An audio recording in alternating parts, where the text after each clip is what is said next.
అమ్మా, వంట ఏం చేస్తున్నావు? ఇంకా చేస్తున్నాను. అయితే నేను తయారవుతానమ్మా. తయారవ్వు. బలరాం, ఆనంద్, లేచి తయారవ్వండి. తమ్ముడు భీమరాం తయారవుతున్నాడు. ఇంకా కొద్దిసేపు పడుకుంటామమ్మా. లేచి తయారవ్వండి. సరే అమ్మా.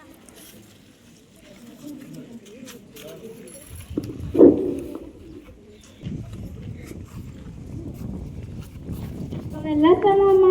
వెళ్ళి రాండి.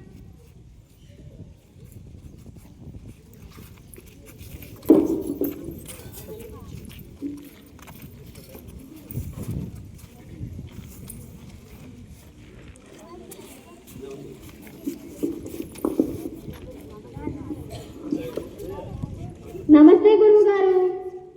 నమస్తేరా పిల్లలు, కూర్చోండి. రే పిల్లలు, నేను ఈరోజు ఒక లెక్క రాస్తాను. ఎవరిని అడిగితే వాళ్ళు వచ్చి సమాధానం రాయండి, సరేనా?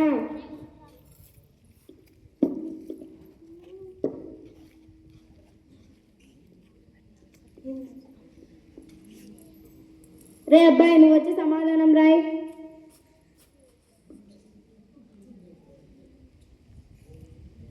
తప్పు, వెళ్ళి కూర్చో.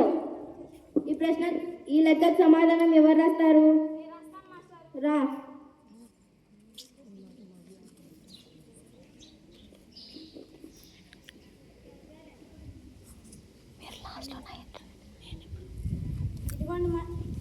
ఇదిగోండి మాస్టారు. తీసుకొని వెళ్ళిపో. నువ్వు తాగడం వల్ల శుద్ధ మైలు పట్టిపోయింది. వెళ్ళిపో.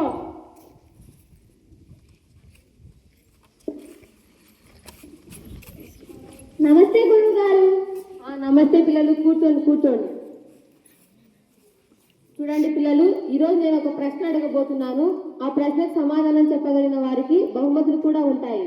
ఇప్పుడు నేను ప్రశ్న అడగబోతున్నాను, జాగ్రత్తగా వినండి. ఒక రాజుగారు రాణిగారి వయసు కంటే 15 సంవత్సరాలు పెద్దవాడు. 10 ఏళ్ల క్రితం రాణిగారి వయసు కంటే రాజుగారి వయసు రెట్టింపు ఉండేది. ఇప్పుడు చెప్పండి, రాజుగారి వయసు ఎంత, రాణిగారి వయసు ఎంత? ఏంటి, ఎవరు చెప్పలేరా ప్రశ్నకు జవాబు? రా భీమరావు. ఆగు భీమరావు. మాస్టారు, భీమరావు ఆ బల్ల తాకడానికి వీల్లేదు. ఎందుకు వీల్లేదు? ఆ బల్ల వెనకాల మా భోజనాలు ఉన్నాయి. వాడు తక్కువ కులం వాడు. వాడు తాకితే మేమెలా తినగలం? వాడు తాకుతేనే తినలేని భోజనం నీకు తినకపోయినా ఏమి కాదులే. కూర్చో. నువ్వు వచ్చి రాయి భీమరావు.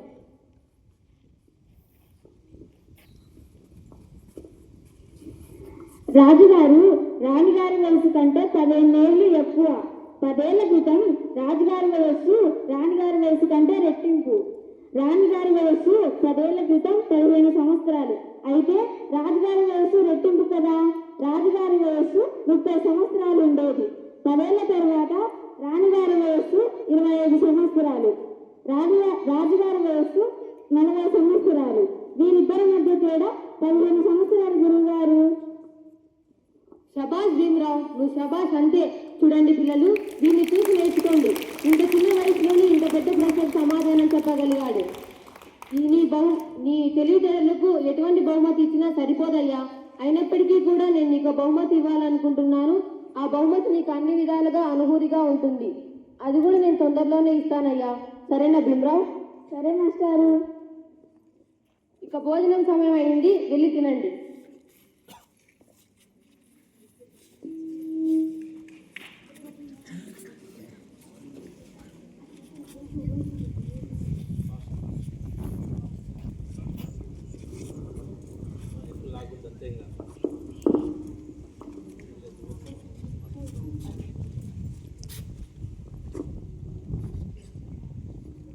భీమరావు, నువ్వు ఆ బల్ల తాకడం వల్ల మా భోజనం మైలైపోయింది. ప్రశాంతంగా తింటున్నావా? పట్టు, ఇది కూడా నువ్వే తిను.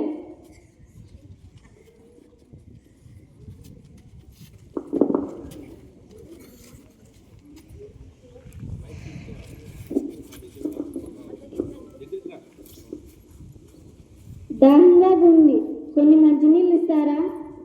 నీలాంటి వారికి ఆ మురికి నీళ్ళే ఎక్కువ. వెళ్ళి అవే తాగు, వెళ్ళు.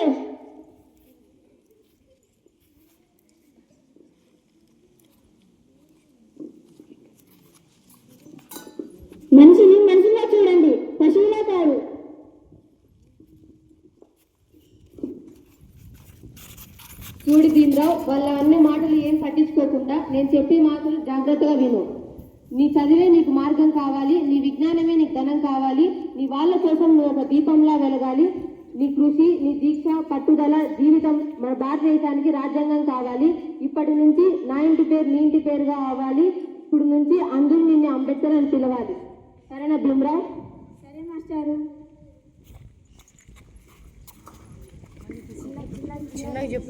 ఎంతమంది తనని తక్కువగా చేసి చూసినా చదివే లోకంగా మార్చుకొని వెற்றி సాధించాడు.